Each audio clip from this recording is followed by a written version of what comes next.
Whoa, Chibi Banner, and I'm at 80 pity. I wonder how good this character is. Hello, silly people on the internet. Ignore the first part of the video, I just really needed to cry about that. But today I want to take a look back at the state of Honkai Star Rail. If you remember a while ago, I made a video saying that Honkai is peak silliness, it's peak gaming, guys. But many things changed since then. Also, spoiler warning. So last time I talked about Honkai, the latest planet released was Penacony. And since then they released another one called Amphorius. And if Penacony was all about dreams and that sort of stuff, this one is about Greek people. Oh, and we can also rewind time, so that's pretty cool. Story-wise, I think they did a good job so far. The story of Amphorius is pretty cool, especially that one scene with Mighty.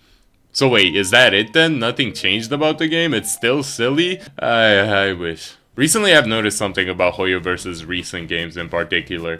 They usually follow a principle of giving people a lot of free stuff during the beginning, but as time passes, those rewards get a lot worse.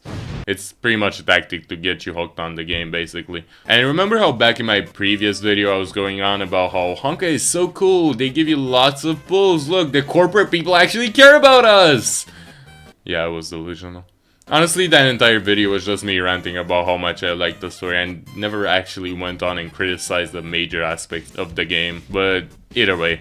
After finally getting to the endgame and completing all of the story quests, I started to realize that there aren't that many things left that actually give you enough pulls to guarantee a character. And then I'm like, okay, now what? Do I just wait until Hoyoverse makes a new event? But waiting is pretty annoying, because you know what happens when you wait? You start thinking. And thinking leads to pulling out your wallet. And pulling out your wallet leads to regret. And regret leads you to getting more hooked on the game because you can't quit, you already spent money on this game, right? But honestly, it's not too bad. I mean, even despite all of the blatant tries at getting you to spend money, the decision is still up to you, right? I mean, it's not like you need the new 5-star to play the game. You can still clear the game with any character if you just build them well enough. So the game is still Wait, what's that? What, you thought you could beat the endgame with your loser 4 stars? You thought you could beat the game without gambling? This is a fucking gacha game, you incompetent f***! It generally feels like that nowadays, and it's not even specifically for like 4-star characters.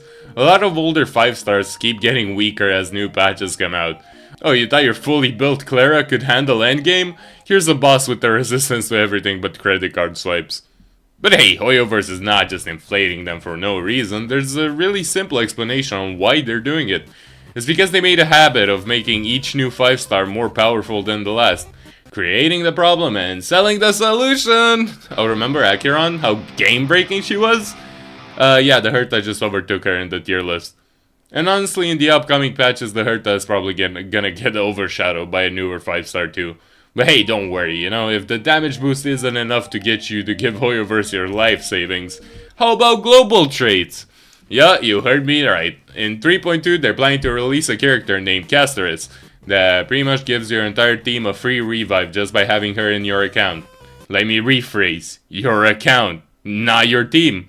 You don't even have to use her, you just have to have her. What the fuck is... Hoyoverse is pretty much opening up a Pandora's box here. If they keep going down this route of global trades, that will give them even more excuses to make endgame harder. And therefore, telling free-to-play players, fuck you.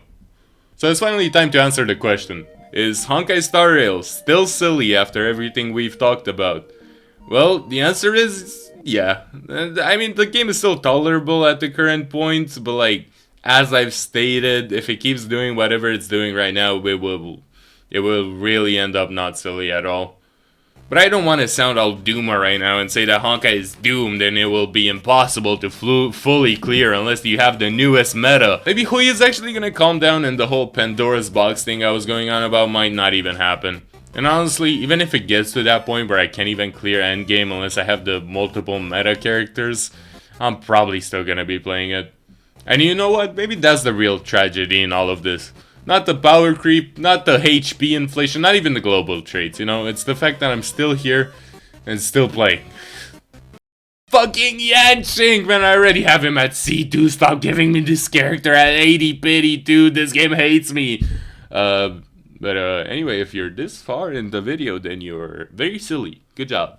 And, As always, stay safe and stay silly.